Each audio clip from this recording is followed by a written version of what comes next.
بسم اللہ الرحمن الرحیم۔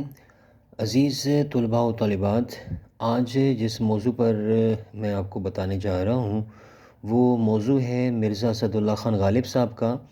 سب سے پہلے آپ کو میں بتاؤں کہ ان کی جو تاریخ پیدائش ہے وہ ہے 1859 یعنی 1869، اور آپ کا جو انتقال ہے وہ ہوا ہے 1797 کے اندر یعنی 1797 کو۔ تو آپ کا تعارف کچھ یوں ہے کہ آپ کا نام جو تھا وہ مرزا اسد اللہ خان غالب تھا۔ آپ آگرہ میں پیدا ہوئے تھے۔ ابتدا میں آپ نے اسد کا جو ہے وہ تخلص استعمال کیا اور بعد میں غالب کو اختیار کیا۔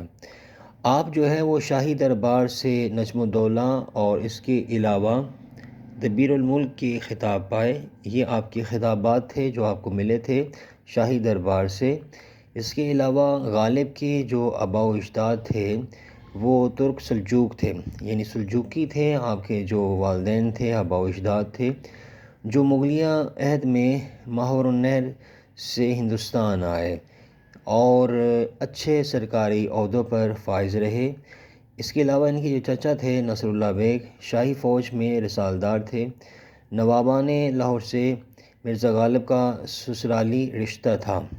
اپنی خاندانی جو ہے وجاہت پر ان کو ناز تھا، اور یہی وجہ ہے کہ آپ کہتے ہیں کہ 100 پشت سے ہے پیشہ ابا سپاہ گیری، کچھ شاعری ذریعہ عزت نہیں مجھے۔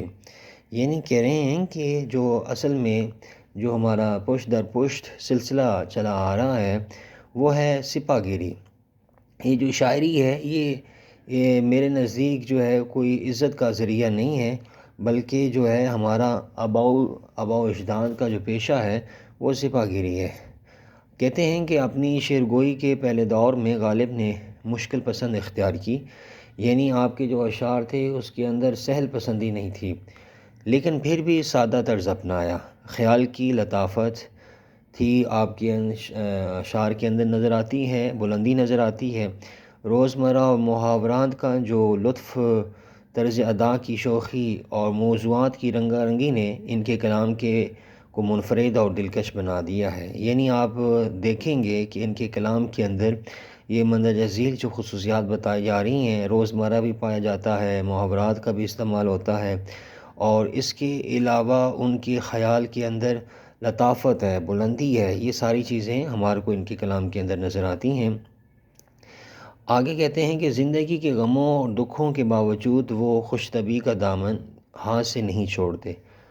دیکھیں کہ ہر انسان کے خوشی بھی ہوتی ہے، زندگی کے اندر غم بھی ہوتے ہیں، لیکن اس کے باوجود بھی آپ کو دیکھیں گے کہ ان کی زندگی کے اندر کیا ہے، یہ چیزیں ہمیں نظر آتی ہیں، خوش طبعی بھی نظر آتی ہے، اور اس کے ساتھ ساتھ وہ دکھوں اور غموں کو کیا ہے مؤثر استعمال کرتے ہیں۔ ان کی شاعری کی ایک اہم خوبی جو ہے وہ محاکات ہے، وہ لفظوں سے تصور کھینچ کر رکھ دیتے ہیں۔ انہوں نے اپنی شاعری کا انتخاب دیوان غالب کی شکل میں کیا ہے، اور ان کی شاعرانہ عظمت میں اس انتخاب کو بڑا دخل ہے۔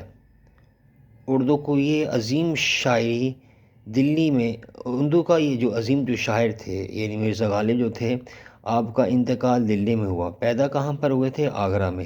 اب ہم ان کی تصانیف کی بات کرتے ہیں تو تصانیف کے اندر ان کی دیوان غالب ہے، اردو معلی ہے، عود ہندی ہے، لطائف غیبی ہے، کلیات غالب ہیں جو کہ فارسی کے اندر تھے۔ اس کے علاوہ قاطع برہان ہے، دستمبو وغیرہ، یہ ان کی تصانیفات ہیں جو کہ ہم نے پڑھی۔ یہ ان کا ایک تعارف تھا، ایک ان کی شخصیت پر ایک مضمون تھا جو کہ میں نے آپ کے سامنے پیش کیا۔